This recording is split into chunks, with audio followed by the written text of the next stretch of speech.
Assalamualaikum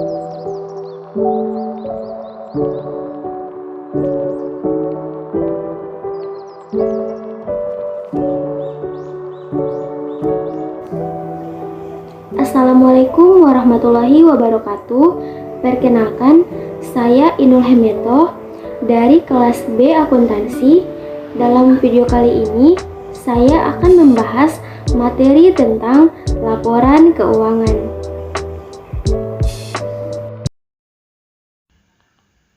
Laporan keuangan. Pada pembahasan materi tentang laporan keuangan ini, saya akan membahas tentang apa itu laporan keuangan, siapa saja pihak yang menggunakan laporan keuangan, manfaat laporan keuangan, dan komponen-komponen laporan keuangan disertai dengan contoh kasusnya. Pertama, apa itu laporan keuangan? Laporan keuangan merupakan ringkasan dari suatu proses pencatatan yang bersumber dari transaksi-transaksi keuangan yang terjadi selama setahun atau tahun berjalan. Laporan keuangan juga dapat diartikan sebagai hasil akhir dari proses pencatatan transaksi keuangan suatu perusahaan tersebut pada satu periode dan merupakan gambaran umum mengenai kinerja suatu perusahaan. Mengapa kita perlu memahami tentang laporan keuangan ini? Karena perkembangan zaman sekarang mengakibatkan perusahaan semakin gencar dalam melakukan usaha-usaha untuk mengembangkan perusahaan ke era globalisasi. Perkembangan perusahaan tersebut ditentukan salah satunya dari keakuratan laporan keuangan yang disajikan oleh setiap perusahaan. Oleh karena itu, kita perlu memahami bagaimana laporan keuangan yang akan disusun dan dilaporkan setiap perusahaan. Pihak yang menggunakan laporan keuangan. Laporan keuangan perusahaan merupakan sarana komunikasi antara pihak internal dengan pihak eksternal perusahaan yang memberikan gambaran kinerja manajemen dalam mengelola sumber daya yang dimiliki dalam periode waktu tertentu. Yang pertama, pihak internal.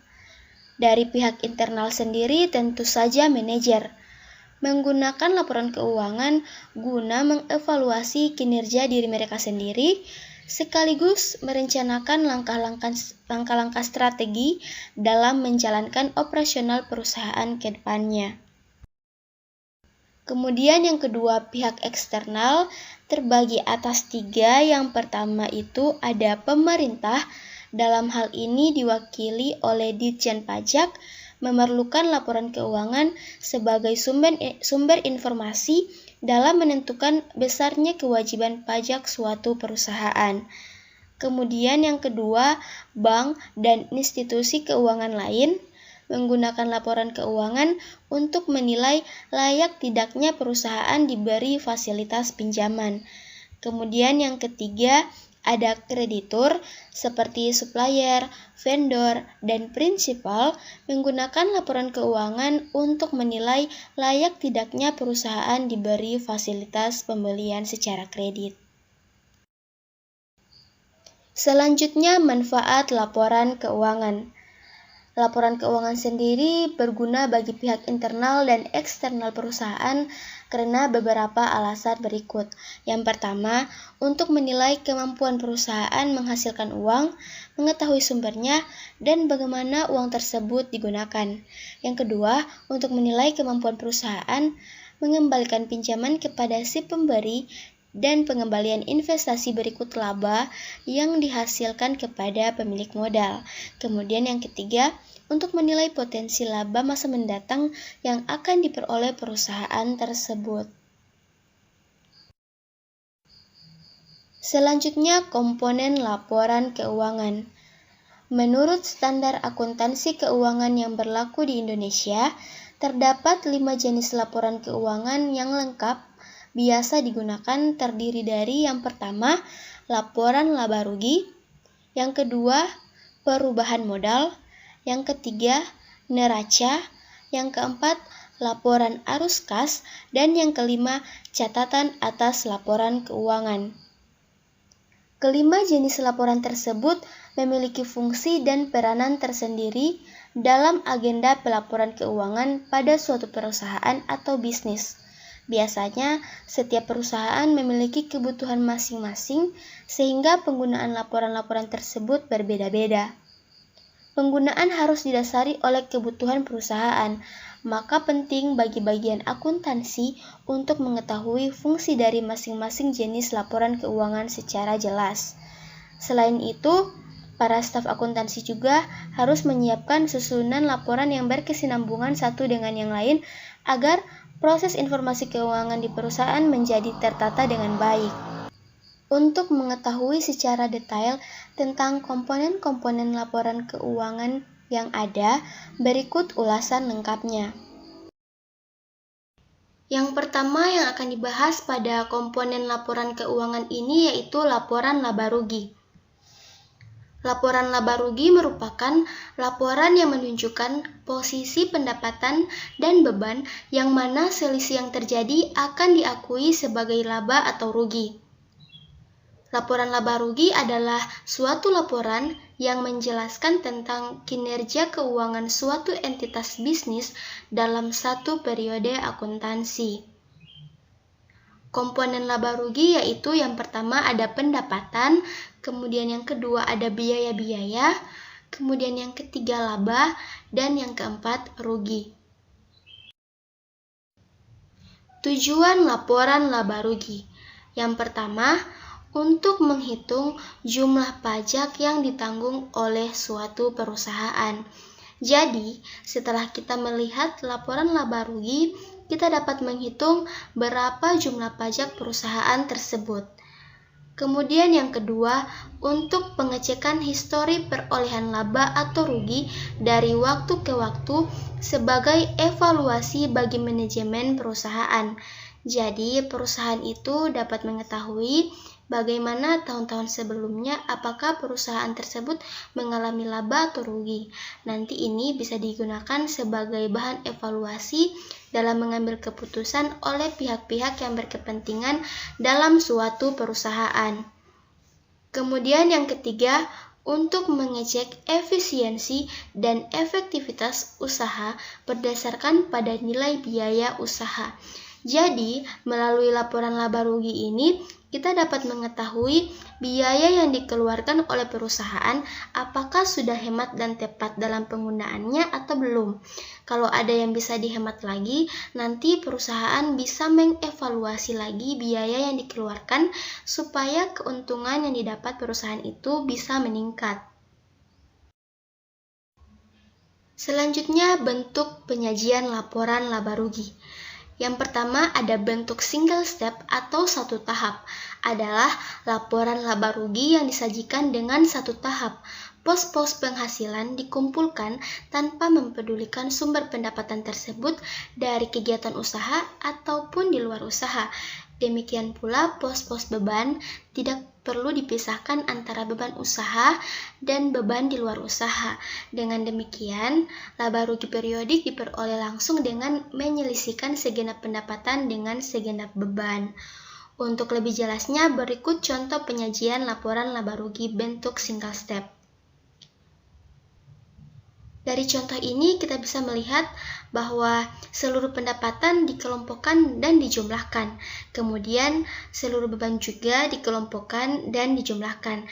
Setelah kita mendapatkan jumlah dari pendapatan dan jumlah dari beban, lalu kita pertemukan jumlah pendapatan dan jumlah beban, kemudian kita hitung selisihnya ada berapa. Hasil selisihnya ini merupakan laba bersih atau rugi bersih. Jika pendapatan lebih besar dari beban, itu nanti disebut dengan laba.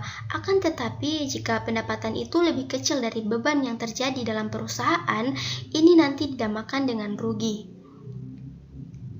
Kemudian bentuk yang kedua yaitu bentuk multiple step atau banyak tahap. Dalam bentuk ini, penyajian laporan dilakukan berdasarkan pengelompokan terhadap pendapatan dan beban yang disusun secara berturut-turut sehingga dapat dihitung mana laba rugi kotor dan mana laba rugi bersih sebelum pajak dan sesudah pajak dan komponen atau elemen luar biasa. Multiple step adalah bentuk laporan laba rugi yang menampilkan informasi keuangan secara lengkap dan detail. Sebab laba rugi multiple step dibagi menjadi beberapa kelompok atau kategori akun. Di antaranya pendapatan operasional, pendapatan non-operasional, biaya operasional, dan biaya non-operasional. Untuk lebih jelasnya, mari kita lihat tampilan laporan laba rugi multiple step berikut. Dapat kita lihat pada gambar ini, pertama-tama dilakukan penentuan laba rugi dari aktivitas usaha dengan tujuan untuk menyajikan keadaan yang sesungguhnya mengenai kemampuan perusahaan dalam mencapai laba dari kegiatan utama. Sesudah tahapan penentuan laba rugi usaha, baru kita ikuti dengan penentuan laba rugi dari aktivitas di luar usaha. Maka akan didapatkan laba sebelum pajak penghasilan. Nah, laba sebelum pajak penghasilan ini nanti akan dikurangi dengan pajak penghasilan berapa. Nah, itu hasil akhir yaitu laba bersih. Berikut contoh 1.1. Perusahaan Livitonic Service menyajikan data keuangan selama tahun 2020 sebagai berikut, yang terdiri dari yang pertama ada kas sebesar Rp2.410.000, piutang usaha Rp2.800.000, persediaan barang dagang Rp2.600.000, perlengkapan Rp900.000, sewa dibayar di muka Rp3.300.000, peralatan Rp16 juta, akumulasi penyusutan peralatan Rp200.000, utang usaha Rp1.700.000, utang bank Rp4.500.000, modal awal Rp19.950.000, prive Rp500.000, pendapatan servis Rp3.830.000, beban gaji Rp670.000, beban telepon dan listrik Rp500.000, dan beban perlengkapan sebesar Rp500.000. Buatlah laporan laba rugi dengan bentuk single step dari data di samping. Sudah kita ketahui bahwa komponen dari laporan laba rugi itu yaitu pendapatan dan beban. Nah, sebelum membuat laporan laba rugi, pertama kita tulis dulu nama perusahaan yaitu Livitonic Service, judulnya laporan laba rugi, dan periode yaitu periode 31 Desember 2020. Kita lihat akun pendapatan pada soal ini yaitu ada pendapatan servis sebesar Rp3.830.000. Kemudian ada beban yang terdiri dari beban gaji, beban telepon dan listrik, dan beban perlengkapan. Nah, total beban itu didapatkan sebesar Rp1.670.000.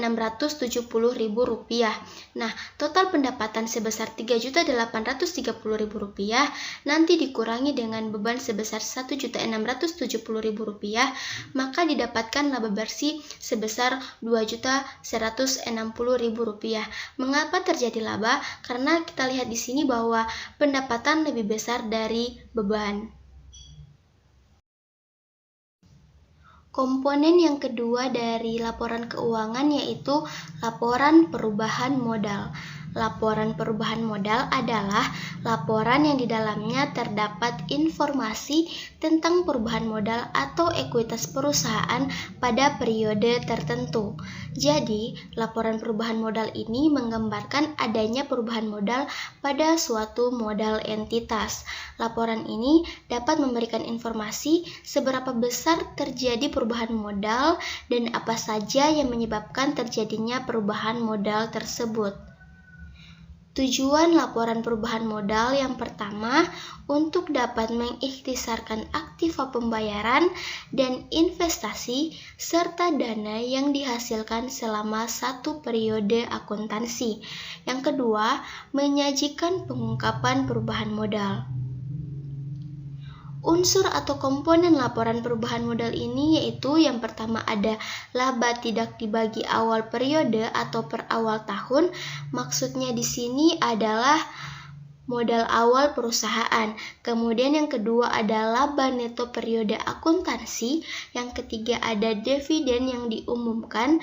Dan yang keempat ada laba tidak dibagi per akhir periode akuntansi, maksudnya adalah laba ditahan atau modal akhir. Untuk lebih jelasnya, berikut bentuk laporan perubahan modal. Unsur laporan perubahan modal itu dapat kita lihat pada contoh berikut ini, yaitu modal awal ditambah laba bersih, atau jika dia mengalami kerugian, maka dikurangi kerugian. Nah, nanti kita dapat hasilnya. Hasilnya itu nanti kita kurangkan dengan adanya prive atau kepentingan pribadi pemilik, lalu dikurangi lagi jika ada pembagian atas dividen. Nanti akan didapatkan modal akhirnya. Berikut contoh. Dari contoh 1.1 sebelumnya, kita telah membuat laporan laba rugi. Nah, selanjutnya dari contoh 1.1, buatlah laporan perubahan modal per 31 Desember 2020 dengan data keuangan yang ada di sebelah kiri dan laporan laba rugi yang ada di sebelah kanan. Maka kita akan membuat laporan perubahan modal. Telah kita ketahui tadi bahwa unsur atau komponen dari laporan perubahan modal itu ada modal awal yang bisa kita lihat pada data keuangan, yaitu sebesar 19.950. Kemudian laba bersih dapat kita lihat pada laporan laba rugi, yaitu sebesar Rp2.160.000, dan prive yaitu sebesar Rp500.000. Selanjutnya kita akan menyusun laporan perubahan modal. Pertama, kita tulis dulu nama perusahaan, yaitu Livitonic Service. Judulnya laporan perubahan modal periode 31 Desember 2020. Modal awal tadi telah kita lihat sebesar 19.950. Laba bersih sebesar 2.160 dikurangi dengan prive sebesar 500.000, maka didapatkan hasilnya sebesar 1.660.000. Nah, modal awal itu sebesar 19.950.000 ini akan ditambah dengan tambahan modal sebesar 1.660.000, maka akan didapatkan modal akhirnya sebesar Rp21.610.000.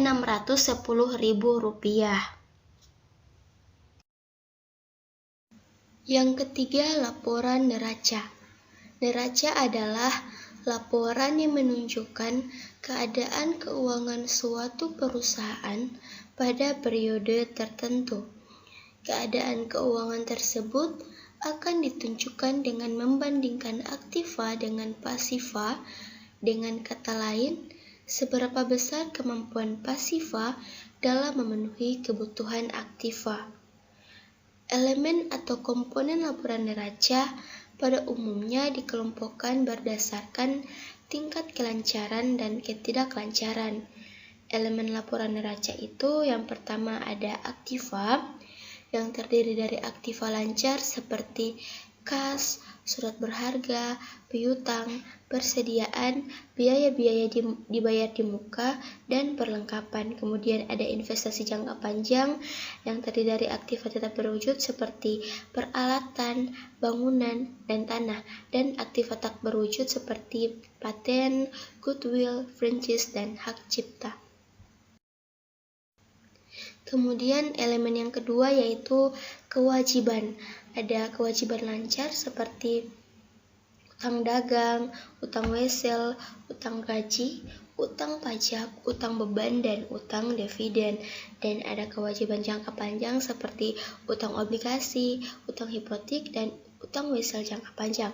Dan yang terakhir ada modal yang terdiri dari modal saham, agio atau disagio saham, dan laba ditahan atau modal akhir.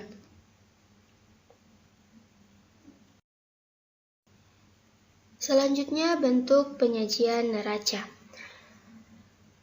Yang pertama ada neraca bentuk rekening T, dapat kita lihat pada contoh berikut. Neraca bentuk rekening T atau sebelah menyebelah, yang di sebelah kiri ini atau pada bagian debit itu ada akun aktiva atau harta, dan di sebelah kanan atau pada bagian kredit itu untuk akun utang dan modal. Selanjutnya bentuk yang kedua yaitu neraca bentuk laporan. Berikut contohnya. Dalam bentuk ini, susunan harta, utang, dan modal disusun berturut-turut dari atas ke bawah. Jadi, harta letaknya paling atas, yang kedua adalah utang, dan yang ketiga adalah modal. Baiklah, pada contoh 1.1 sebelumnya, kita telah menyusun laporan laba rugi dan laporan perubahan modal. Maka pada contoh yang sama, kita juga akan menyusun laporan neraca. Laporan neraca itu yang terdiri dari aktiva, ada aktiva lancar seperti kita lihat pada data keuangan ini ada kas, piutang usaha, persediaan barang dagang, dan perlengkapan serta sewa dibayar di muka. Dan aktiva tetap ada peralatan dan akumulasi penyusutan peralatan. Dan pada akun pasiva ada akun utang usaha, utang bank, dan juga modal akhir yang kita lihat pada laporan perubahan modal yang telah kita buat sebelumnya. Nah, selanjutnya data-data yang ada di sini akan kita masukkan pada laporan neraca. Pertama, kita akan membuat neraca bentuk rekening T. Pertama, kita tulis nama perusahaannya, Livit Tonic Service, judulnya neraca, periode 31 Desember 2020. Yang di sebelah kiri itu ada aktiva lancar yang tadi sudah kita lihat pada data keuangan sebelumnya, ada kas, piutang usaha, persediaan barang dagang, perlengkapan, dan sewa dibayar di muka. Kemudian kita totalkan, total aktiva lancar itu ada 12.010.000. Kemudian ada aktiva tetap, ada peralatan, dan akumulasi penyusutan. Total aktiva tetap ada 15.800.000. Kemudian kita jumlahkan total aktiva ini, yaitu total aktiva lancar sebesar 12.010.000 dan total aktiva tetap yaitu 15.800.000. Nah, kita dapatkan total aktivanya yaitu 27.810.000. Kemudian pada bagian sebelah kanan ada pasiva yang terdiri dari utang dan modal. Utang pada data sebelumnya telah kita lihat ada utang usaha dan utang bank. Kemudian kita totalkan total utang mendapatkan hasil sebesar 6.200.000 dan modal ada kita lihat pada laporan perubahan modal terdapat modal akhir yaitu 21.610.000. Kemudian kita jumlahkan total utang dan total modal sehingga didapatkan total pasiva sebesar 27.800.000. Maka hasilnya akan sama dengan total aktiva. Selanjutnya neraca bentuk laporan, datanya sama tetapi bedanya kalau pada bentuk laporan ini harta letaknya paling atas, kemudian ada utang di bagian yang kedua dan modal ada di bagian yang ketiga. Maka akan didapatkan total aktiva sebesar 27.810 dan total pasiva yang sama seperti aktiva sebesar 27.810.000 rupiah.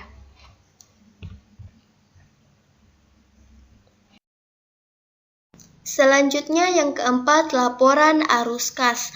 Laporan arus kas menyajikan secara sistematis informasi tentang penerimaan dan pengeluaran kas selama satu periode tertentu. Dalam laporan aliran kas atau arus kas ini, penerimaan dan pengeluaran kas diklasifikasikan menurut kegiatan operasi, kegiatan investasi, dan kegiatan pendanaan. Menurut Toto Prihadi, laporan arus kas adalah laporan yang menggambarkan bagaimana perusahaan mendapatkan dan menggunakan kas dari aktivitas operasi, investasi, dan pendanaan dalam satu periode. Tujuan laporan arus kas ini yaitu menyediakan informasi tentang penerimaan kas dan pembayaran dari suatu entitas selama satu periode tertentu dan dapat memberikan informasi kepada para pemakai untuk mengevaluasi perubahan dalam aktiva bersih perusahaan struktur keuangan. Manfaat laporan arus kas ini yang pertama, informasi dalam laporan keuangan arus kas dapat memberikan informasi mengenai kemampuan entitas suatu perusahaan dalam menghasilkan arus kas di masa depan. Yang kedua, dari informasi keuangan arus kas dapat dilihat seberapa besar kemampuan perusahaan dalam membayar dividen dan memenuhi kewajibannya. Dan yang ketiga, dengan adanya data mengenai dana masuk dan keluar, maka laba bersih dapat diketahui sehingga keberhasilan suatu perusahaan dapat diukur dengan jelas. Elemen dalam laporan arus kas yang pertama ada aktivitas operasi, adalah kegiatan yang dijalankan oleh perusahaan dari semua fungsi yang ada di suatu perusahaan supaya bisa terlaksanakan semua sesuai dengan rencana strategis untuk mencapai tujuan perusahaan. Arus kas masuknya yaitu pendapatan jasa tunai, pendapatan lain-lain, penjualan barang dagang tunai.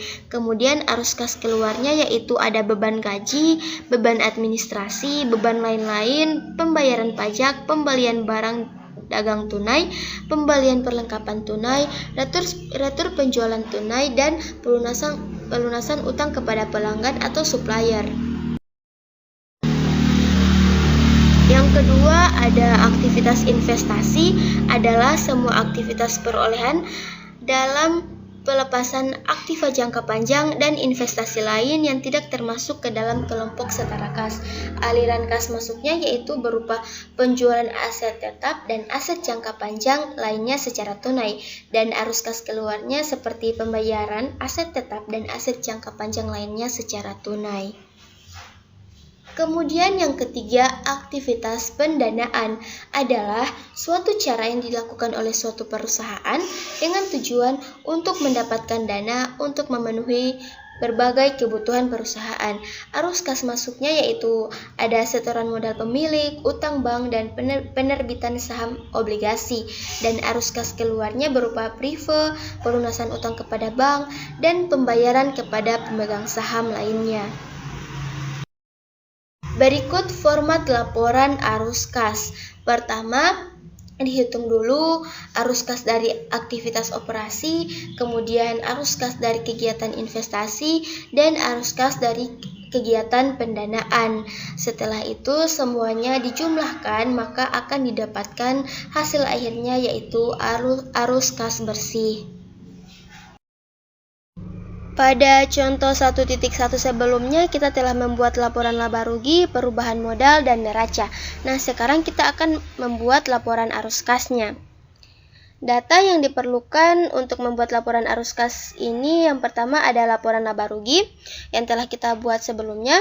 Kemudian yang kedua neraca sebanyak 2 periode. Langkah pertama yang harus kita lakukan ketika kita menyusun laporan arus kas dengan metode tidak langsung adalah kita membuat neraca perbandingan 2 periode. Tujuannya adalah untuk mengetahui berapa perubahan dari saldo masing-masing akun. Di sini ada neraca per 30 November 2020 dan neraca per 31 Desember 2020 yang telah kita buat sebelumnya. Dari kedua neraca ini akan kita lihat Berapa perubahan dari 30 November ke 31 Desember? Di sini dapat dihitung dengan cara mengurangi saldo per 31 Desember dengan saldo per 30 November selain akun kas, karena untuk kas sendiri yang akan disusun laporan arus kasnya. Kalau di sini terjadi selisih plus, artinya terjadi kenaikan, tetapi jika terjadi selisih minus, artinya terjadi penurunan. Data naik dan turun masing-masing saldo akun inilah kita akan menyusun laporan arus kas dengan metode tidak langsung.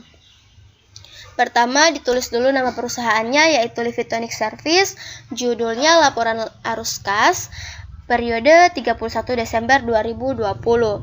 Pertama yaitu arus kas dari kegiatan operasional. Kita masukkan dulu berapa jumlah laba bersih yang telah kita dapat dari laporan laba rugi yang telah kita buat sebelumnya, yaitu sebesar Rp2.160.000.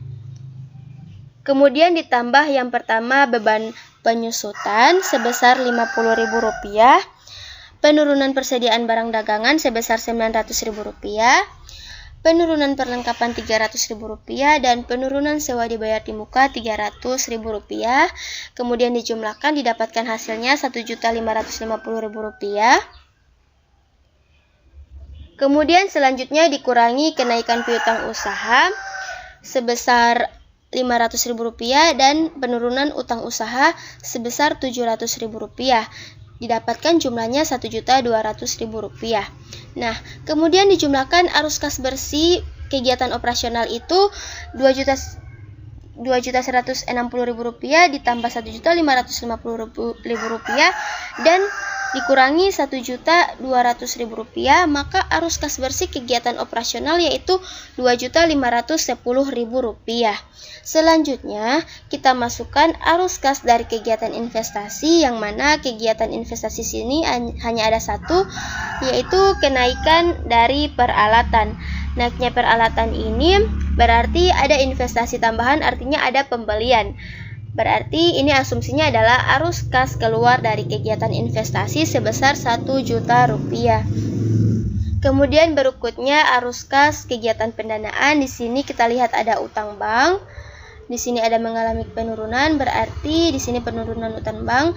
Jadi kalau penurunan artinya di sini ada anggapan kas keluar karena ada pembayaran atas utang, sehingga utang turun dan berkurang sebesar Rp500.000. Sekarang kita hitung berapa jumlah kenaikan kas bersih. Tentu dihitung dari kegiatan operasional dikurangi dengan kegiatan investasi dan kegiatan pendanaan, sehingga kenaikan kas bersih didapatkan sebesar Rp1.010.000. Bisa. Kemudian kita masukkan saldo kas dan setara kas awal periode Rp1.400.000. Bisa dilihat di neraca per 30 November. Karena ini nanti akan menjadi saldo awal untuk bulan Desember. Dan kita menghitung saldo kas dan setara kas akhir periode diperoleh Rp2.410.000. Ini diperoleh dari kenaikan kas bersih ditambah dengan kas dan setara kas awal, maka kas dan setara kas akhir yaitu Rp2.410.000.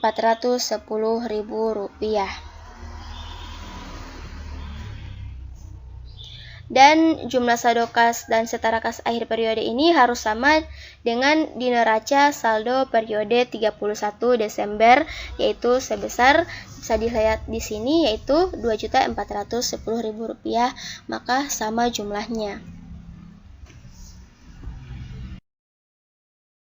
Selanjutnya, komponen yang kelima dari laporan keuangan yaitu catatan atas laporan keuangan.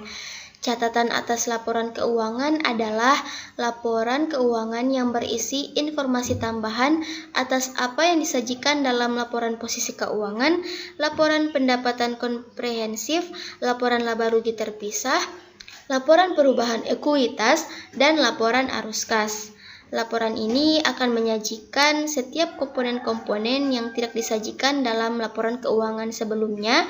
Dengan kata lain, setiap informasi yang dibutuhkan dalam mendukung laporan keuangan yang tidak disajikan pada laporan keuangan yang sebelumnya, maka akan dimuat dalam catatan atas laporan keuangan.